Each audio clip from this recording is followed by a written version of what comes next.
Ito po yung saluyot ko na dry. Kukuha tayo tsaka ilagay ko sa kangkong at saka kalabasa. Hugasan lang natin sa mainit na tubig. Yan. Gisa time mga guys.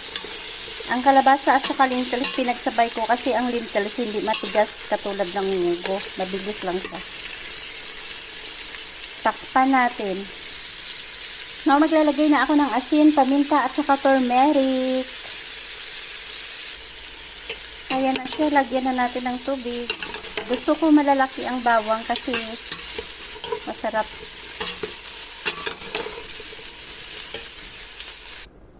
Ayan na po.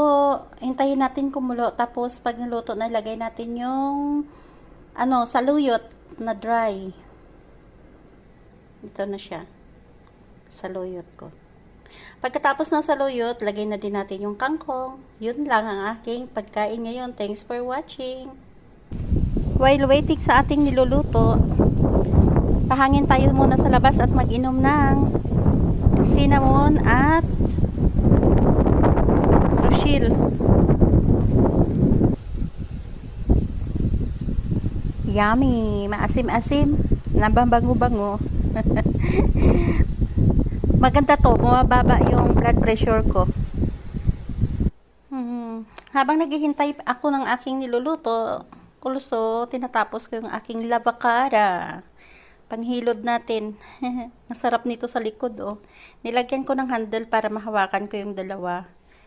Para maabot, maano ko yung aking likod. Yan. Oh, di bibili pa ako niyan, mga ritaso kung yan pwede na. Masarap yan sa likod, oh. Pag hinihilod. Yan, balikan na natin yung aking niluluto. Ang bango. Ang bango. Yellow-yellow siya sa turmeric. Turmeric is good. Hindi na kailangan ng magic sarap yan. Or nor cubes or Maggi cubes. No. Ara ng kangkong.